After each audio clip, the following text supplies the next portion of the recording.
नमस्कार मित्रांनो, मी जगदीश राठोड। मित्रांनो, या जिल्ह्यातील पात्र शेतकऱ्यांच्या बँक खात्यामध्ये खरीप पीक विम्याची रक्कम लवकरच जमा केली जाणार आहे। तर मित्रांनो, कोणत्या जिल्ह्यातील शेतकऱ्यांच्या बँक खात्यामध्ये पीक विम्याची रक्कम जमा केली जाणार आहे याविषयी संपूर्ण माहिती आपण हा व्हिडिओच्या माध्यमातून स्पष्टपणे समजून घेण्याचा प्रयत्न करणार आहोत। तर तुम्ही नक्कीच हा व्हिडिओ शेवटपर्यंत पहा। आणि मित्रांनो, तुम्ही जर आपल्या यूट्यूब चॅनलवर पहिल्यांदा आला असाल तो चॅनलला नक्की सबस्क्राईब करा। साईडला नोटिफिकेशन बेल आहे त्याला नक्कीच प्रेस करा, जेणेकरून मी जेव्हा आपण नवीन असे अपडेट घेऊन येणार यांची नोटिफिकेशन तुम्हाला मिळत राहील। चला मित्रांनो, आता व्हिडिओ सुरू करूया। तर बघा मित्रांनो, पावसाच्या खंडामुळे झालेले नुकसान। गेल्या काही महिन्यामध्ये राज्यातील 28 जिल्ह्यांमध्ये पावसाचा खंड 21 दिवसापेक्षा अधिक कालावधीसाठी पडला होता। या दुष्काळी परिस्थितीमुळे पीक उत्पादनात 50% पेक्षा जास्त घट नोंदवली गेली।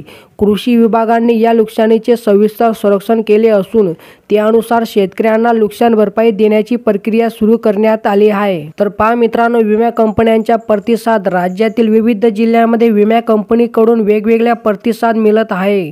काही जिल्ह्यांमध्ये विमा कंपन्यांनी कोणताही आक्षेप न घेता नुकसान भरपाईस मान्यता दिली आहे, तर काही जिल्ह्यांमध्ये आक्षेप घेण्यात आले आहेत।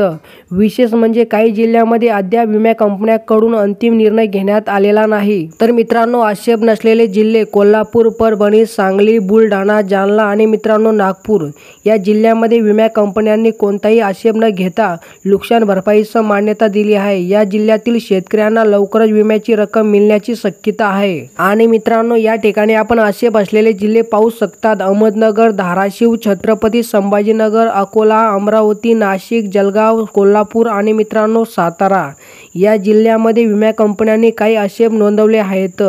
या आक्षेपांचे निराकार करून नुकसान भरपाई देण्याची प्रक्रिया सुरू करण्यात येणार आहे। आणि मित्रांनो, निर्णय प्रलंबित असलेले जिल्हे तुम्ही या ठिकाणी पाहू शकता। चंद्रपूर, नांदेड, लातूर आणि मित्रांनो हिंगोली या जिल्ह्यामध्ये विमा कंपन्यांकडून अद्याप अंतिम निर्णय घेण्यात आलेला नाही।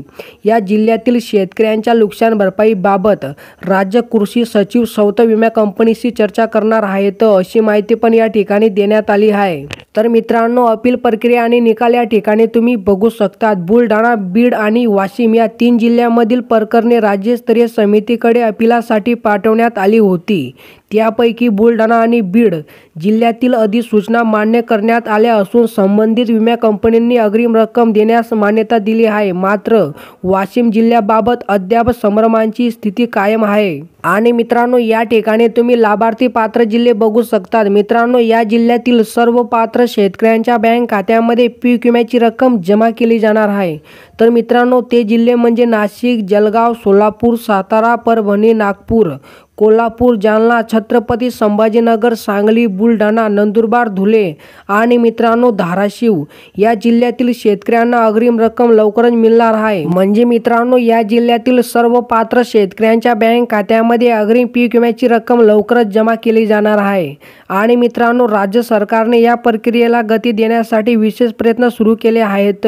ज्या जिल्ह्यामध्ये अद्याप निर्णय झालेला नाही तिथे लवकरच निर्णय करण्यात येणार आहे। विमा कंपनीची सातत्याने संपर्क साधून प्रलंबित प्रकरणांचा निपटारा करण्यावर भर देण्यात येत आहे। आणि मित्रांनो, शेतकऱ्यांसाठी महत्त्वाची सूचना। ज्या शेतकऱ्यांच्या जिल्ह्यामध्ये विमा कंपन्यांनी मान्यता दिली आहे त्यांनी आपले बँक खाते अपडेट करून ठेवावे। नुकसान भरपाईची रक्कम थेट बँक खात्यात जमा केली जाणार आहे। तसेच ज्या शेतकऱ्यांच्या जिल्ह्यामध्ये अद्याप निर्णय झालेला नाही त्यांनी धीर धरावा।